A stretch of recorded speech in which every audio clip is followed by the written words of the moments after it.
We are talking with Amy Brown today. Amy is the founder and owner of SoDo Consulting, where the motto is turning goals into reality. In addition to running a global business, she is a facilitator, executive coach, and an architect and designer of leadership and management development programs, and an enthusiastic Seattle Sounders fan. This is The Career Cue, the podcast focused on helping you navigate the signals in your career to keep you growing and moving forward in business and in life. Here's today's host, Dana Redmond. Welcome to the show, Amy. Thank you. I'm so happy to be here. I'm excited to talk about personal homepages with you today. So let's just jump right in. Tell me, what is a personal homepage? Well, a personal homepage is an activity and a tool that you can use to gain better understanding about yourself and others. To back up a little bit, my background with the personal homepage was an introduction that was made to me by a colleague and mentor, Sheila Connor, who runs a firm called Performance Dynamics in Bellevue, Washington. And I was putting together a team building offsite for a leadership team. I needed an activity that would really help them connect and build trust. That was the request.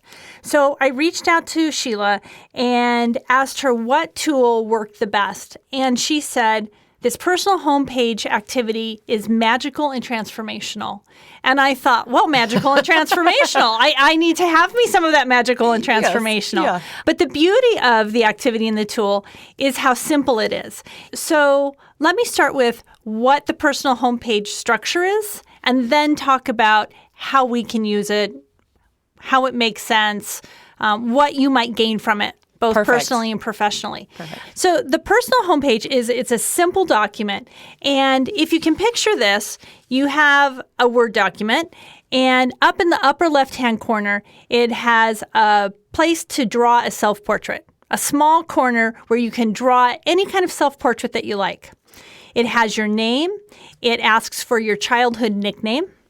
There's a place for some personal information, like where did you grow up? How many siblings do you have? Then we move down the page, and there's a center section that asks for your passions in life, both personal and professional. Next to that is a small section that asks for your top 1 to 3 values. So what are those personal values that drive you? The bottom section asks for your significant life events that made you who you are today.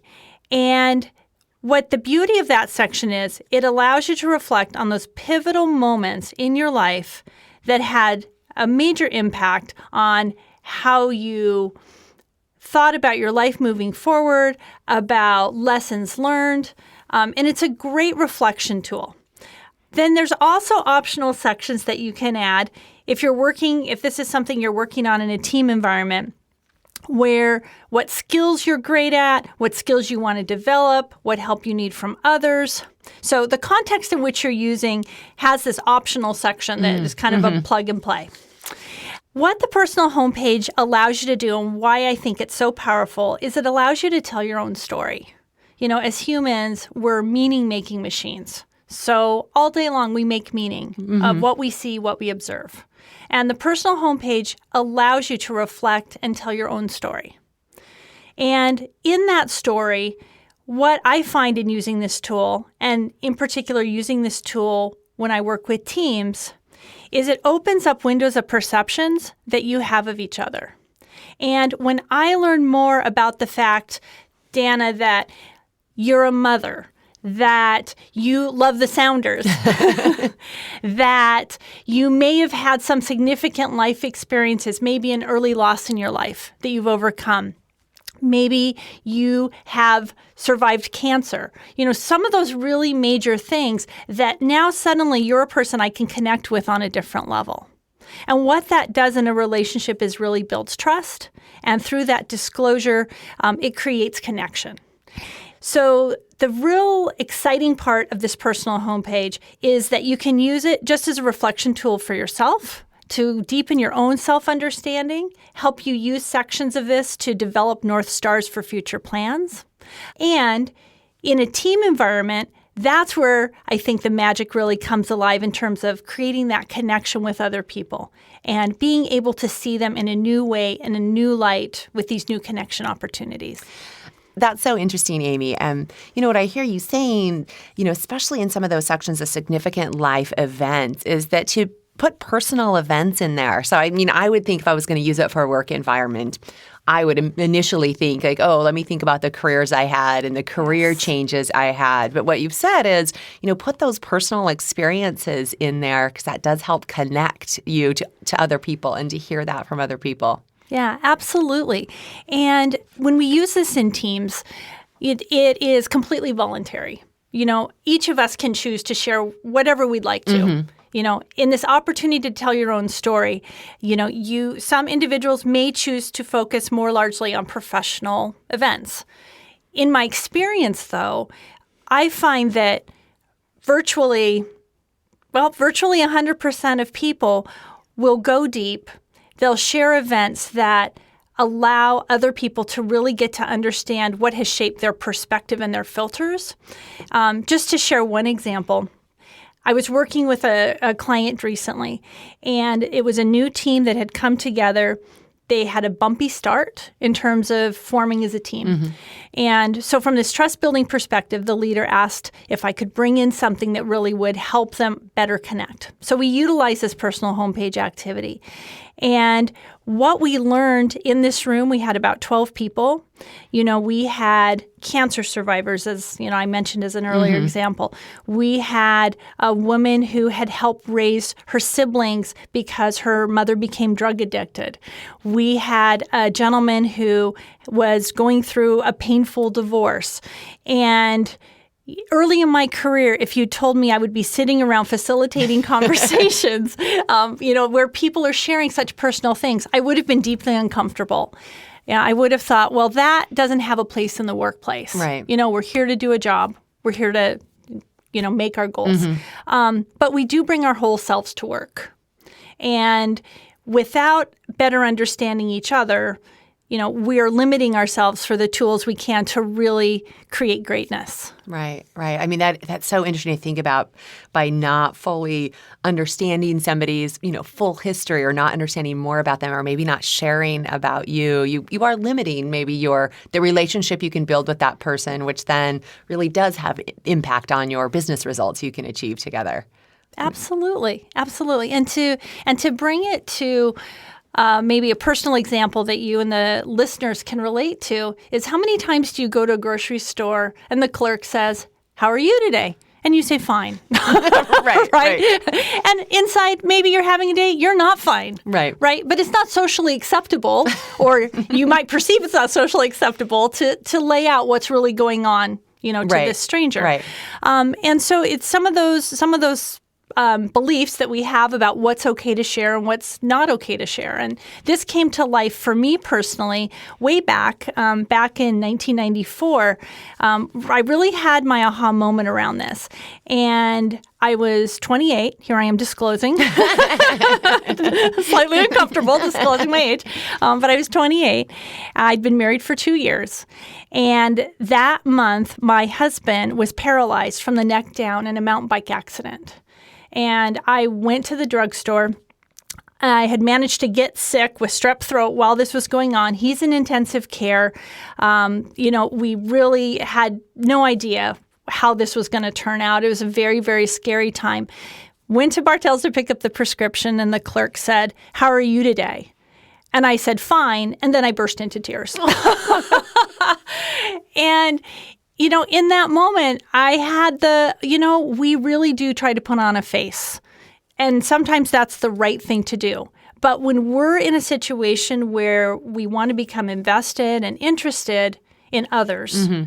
and we want to show up authentically, allowing ourselves to disclose more of what really is happening can be very valuable. That is super impactful, right? To think about that is the more you can share and the more somebody knows, there's just those additional connections. And sometimes you just need somebody just to listen or somebody just to pat you on the back if that's what it is. Or sometimes some of these things you've overcome, you want people to go, "Good for you." Like, wow, Absolutely. I'm glad you got through that, right? That's incredible. And such an impactful story for you, your personal journey in this. It's interesting to hear how, it's come to light too as you've used this homepage and how that people can benefit from that. So I also see that it, I heard you say, draw a self-portrait here. Like, talk to me about that. Like, what's that about? Like, why have that?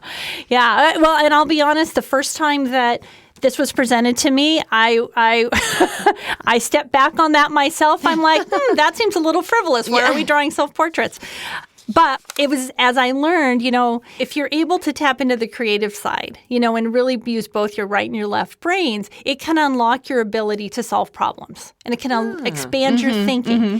And so there actually is a neuroscience reason behind why you would do this, because entering into a creative process as part of this, again, really kind of opens your mind and expands your thinking. And it's fun. It's fun, especially when you're in a situation where you're utilizing this in a team environment. And, my self-portrait might be stick figures. When I draw my self-portrait and I'm facilitating for groups, I will always draw myself with a Sounders jersey on, right? I love that. Yeah. I'll put evergreen trees, I'll put mountains, I'll put my daughter, and right there, that can tell you a lot about what's important to me. So my favorite story of the self-portrait is a senior leader I worked with, and he represented himself as a ball of blue light. It was a blue star is what he drew in the self-portrait space. And his teammates and colleagues were quite curious how that represented him. Part of this activity and tool when you use it in a group setting is once you've created, you share it. One at a time, you take turns and you share it and you invite questions. Respond to those questions. So that's really kind of where that experience of learning about each other comes from. And he shared that his belief is that as he looks at each person, he looks at himself, we just really are balls of light and energy. And that the outer packaging that we receive, that this person's tall, this person's short, this person's that color, all of those physical dimensions, they don't matter. They don't matter. But what really matters is that we bring into this space this energy, this soul, if you will, and that he makes his life mission when he meets somebody to refrain from making up a story, instead looking at that person as a fellow, energy and light that's brought into the world. And that allows him to avoid biases, to avoid prejudices, and helps him really connect with people as humans. And he is one of the best leaders I've ever met. People will follow him anywhere. And I think it stems from that core about how he sees himself and how he looks at others. And this is something that I never would have learned had we not done an activity like the personal homepage. That is so interesting that just so much can come from that draw a self-portrait, right? I mean, so initially when you said that, I was thinking, okay, mine would be a stick figure with, medium length hair and I'd be done with it, right? But the fact that some people can, they take it and they can really run with it, right? Maybe even what you draw, how you draw probably says something about yourself, right? Like right there, whether you're just the stick figure with a smile or whatever, right? Yeah. But I love too, where you thought, well, for yours, you add in your Sounders jersey and you add in the mountains for your home state, right? So there's so much you can tell from somebody just how they portray themselves in whatever way they can. Yeah. And, to that point, you do learn a lot because as I watch people do these in group settings, there is some subset of individuals, they start with a self-portrait, they get really into it, they add a ton of detail. There's others that leave it till the very end. You can tell if they're completing it. Right. That's not their favorite part of this project and this activity. Right. But yet, each individual will always have something to say. Something that others can learn from. And I do love that it's a self-portrait versus a picture or something that is just that physical sort of easy representation of yourself by taking a photo of yourself, right? But if you really have to draw it, you're going to put something else in there that will help tell a story more about you. Absolutely. I like that. Yeah. The other section is your passion in your professional life and or your personal life. So tell me about that. Why is that an important part of this? It goes back to the disclosure piece. If I understand that your passions might be family, might be travel, it might be cooking, it might be the impact that you're making with the career queue. When I understand what's important to you, again, that gives me tools to relate. to relate to you. And I think your passions in life, when you're doing this for yourself, and whether or not you're in a form where it's just a self activity versus a group activity, either way, it also helps you inform what your values is. So you can then see the correlations between what are my passions and what are my values, and are these congruent? Mm-hmm. And I think those two things combined can really serve as great North Stars as you direct where you're going to focus your life, how you're going to prioritize. We all only have so much time in a day, unfortunately. Right. And it can really, really help from a reflection standpoint, help you get more clear. Great. Well, Amy, let's take a break. And when we come back, I want to talk more about personal homepages. Thanks for listening. Be sure to check out the show notes at thecareerq.com, where you can also subscribe to the podcast and sign up for our newsletter. Welcome back. Today we're talking with Amy Brown about personal homepages. So Amy, tell me, are there things that I should include in my personal homepage? And more importantly, maybe things that I should not include in my homepage? Well, this is the beauty, as the name implies, personal homepage. So the guidance I would provide there is, for me, the must-haves are the passions, your values, and these significant life events that have informed who you are now. Those, to me, are the cornerstone components that make up a personal homepage and really helped one reflect and give you great information to share with others if you choose to. In terms of what not to include, I think that's a personal decision. There might be significant life events that you're just not comfortable, not ready to share. Totally fine. I think one of the beautiful elements of this is that this is a voluntary activity, right. A discretionary activity if you're doing it for yourself. And I would just, in terms of what not to include, I've had individuals tell me in group sessions after the fact that they felt they could have shared even more than they chose to in the moment. That they had some voice, some little gremlin maybe sitting on their shoulder saying, hey, that's too much, or people won't care about this, or that's not interesting. And what I would say to that is, if you're composing this and you're hearing that voice or that little gremlin on your shoulder, pay attention. Ask why not, and maybe take the risk. Because if it's something that came up for you as important, it's probably worth sharing. That's interesting to think about, right? That you will have some voices that say, oh, don't share that, or that's not an appropriate thing to share in this setting. And maybe it is. Maybe that's an opening for you and somebody else to build a level of trust or a level of connection that you hadn't had before. Yeah, absolutely. And, I've had leaders, as I've introduced this tool, face it with skepticism. And oh, that's a bit touchy-feely, and I'm not sure, what are the results we're going to get from this? And 100% of the time, leaders have come back and said that is one of the best activities that I've ever done, and it's been so meaningful and so impactful for myself and my team.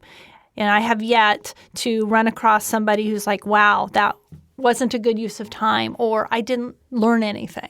So, I'll just offer that.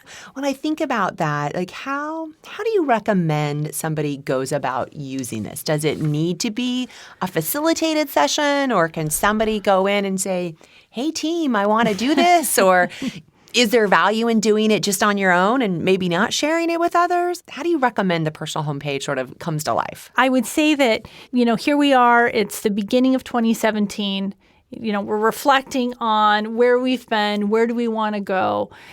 And so if nothing else, approaching it on a personal level, I think can be really valuable, whether or not you choose to share it with others. There's many tools out there that you can have vision statements, and you can look at your legacy and personal brand. And those are all really important, and they may end up being part of what this is as well. But I think doing this on your own first can be a really valuable exercise. If you're interested in exploring it with your team, I absolutely think it's something that you could take into your team and say, hey, this is an idea that I heard on this fabulous The Career Q segment. And bring it in. We're going to be posting the template, so it is something that's ready, it's available. And to your question about it needing to be facilitated, necessarily, I think as long as you have somebody in your team who can explain the process, potentially help with timekeeping, I think a team can absolutely do this on their own. There might be some environments where having it professionally facilitated is helpful, but from my experience, you absolutely could do this on your own. And you mentioned the timekeeping piece. Like, what kind of time does this take? Like, how long do you recommend somebody work on this? Well, funny story. So the first time I offered the personal homepage, I gave individuals in my agenda 15 minutes to complete it and then 10 minutes each to share. And we had a group of about 10 people. What actually happened, so we had individuals take 25 minutes to complete it because after they completed it or were working on it, they were going and checking in on everyone else's progress. So there was that extended some time. And when it came time to share, individuals were ending up taking between 15 and 25 minutes. Wow. Which, even as I say that out loud, I can understand that sounds like an immense amount of time. Yeah. But it's a natural process. And if you're inviting questions, people will say, hey, tell me more about this. It really can extend the time. So now, based on my many years of experience using this, I would say to give yourself at least 20 minutes to complete it, if not more. And if you're sharing it in a team, allow up to 15 to 20 minutes per person to share. If you don't use the time, you don't use the time. Right. It's better to have more planned time for it, I guess, than Indeed. to be like, oh, everybody's leaving and only half the team got to share. Exactly. Yes. And that has happened to me once. This has been fantastic. I'm very excited to get started on my own personal homepage. So thank you for this. I want to move into some of the questions that we ask all of our guests that I find very interesting. So, Amy, what was your first job? My first job, I worked at a T-shirt store called T-Shirts Plus in Kennewick, Washington, and made T-shirts and worked in retail for a couple years.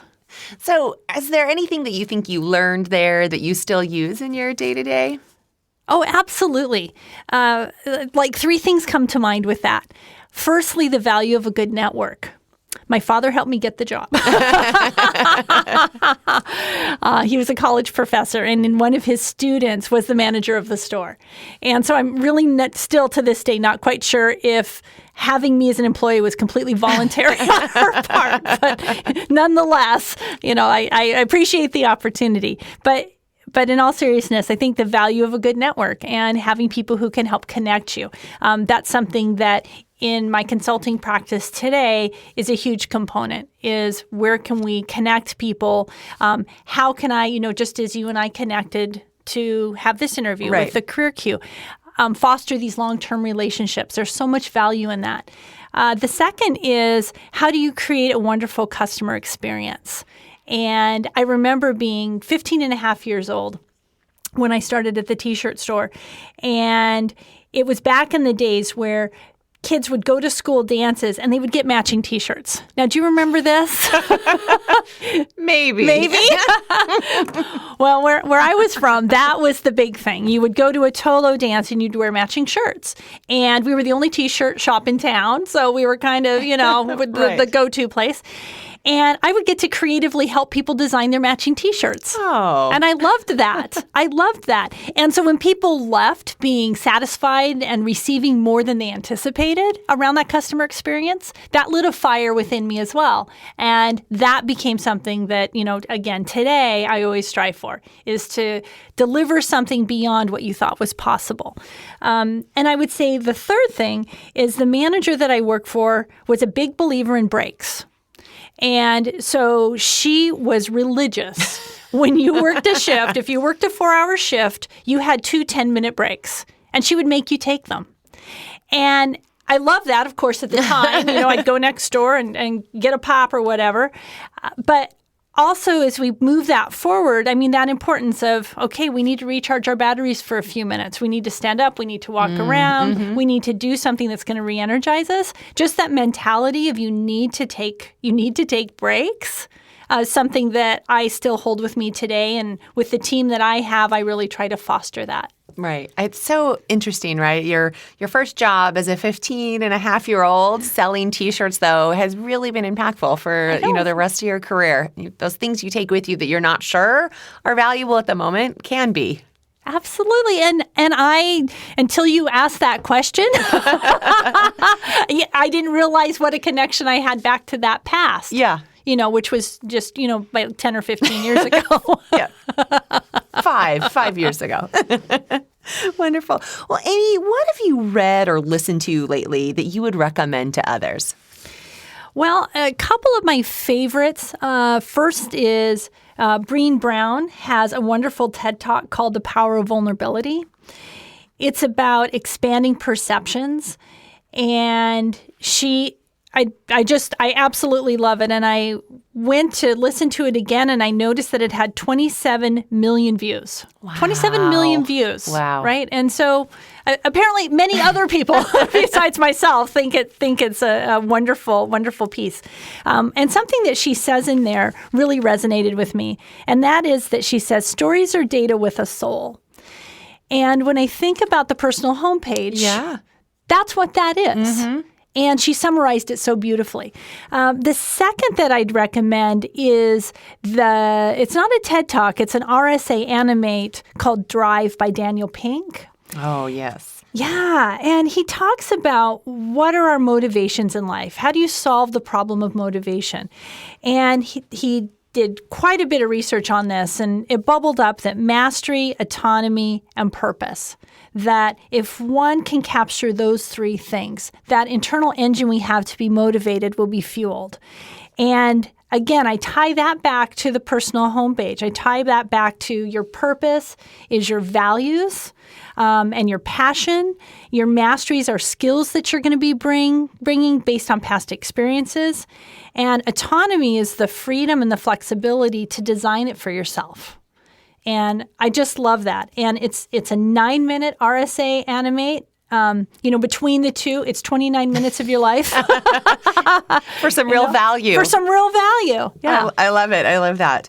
So, Amy, what would your 90-year-old self say to you? If 90-year-old Amy walked in the door, what would she say? She would first say, you should have used sunscreen. And I think the second thing that she would say is, I've appreciated, Amy, how as you've gotten older, you've learned not to sweat the small stuff. So my 20-year-old self and my self today, I think my ability to not sweat that small stuff has really been informed by these significant life events, one of which I shared. Right. That, it's not worth the time and the energy and the big picture to sweat that small stuff. I think that's what she'd say. That's great. And it's great for you to be able to reflect on that, as your life has taken different turns, right? It's pointed out to you that some of that small stuff just was never important, right? And so why worry about it when there continue to be the big pieces to it? Exactly. That's great. That's great. Well, Amy, this has been fantastic. I cannot wait to get started on my own personal homepage. I'm already picturing the self-portrait I'm going to draw of myself. I can't wait to see it. I can't wait to see it. I can't wait. But if people want to get in touch with you or learn more about the personal homepage or your business, how can they do that? So I would first send you to my site, which is SoDoConsulting.com. We have a wonderful team of 16 facilitators, and so you'd have an opportunity to check out what we do, who's on the team, and we'll have a link up of the personal homepage. And then if there's any personal questions, an email to Amy Brown, AMYBROWN, at SoDoConsulting.com. Be happy to chat with you and answer any questions that you have. Great. I love that. Thank you so much, Amy. So we're going to wrap it up. So I'll tell everybody to go and check out thecareerq.com. We'll have a link to the personal homepage. We'll have show notes up, and you can learn way more about personal homepages there. Thanks for listening to today's episode. Be sure to head on over to thecareerq.com where you can get more information, show notes, and related articles to today's topic. Also, if you like what you're hearing, head on over to iTunes, subscribe to the podcast, and make sure you leave us a rating and review. We'd love to hear your feedback. Thanks again.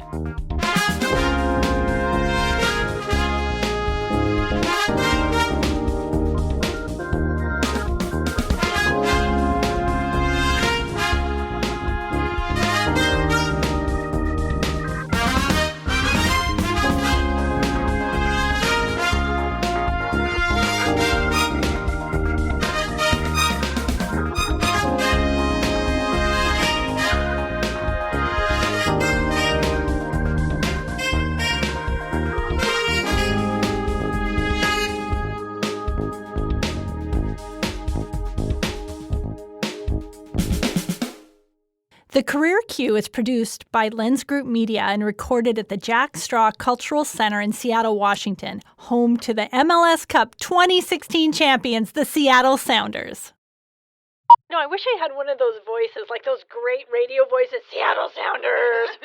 Don't have one.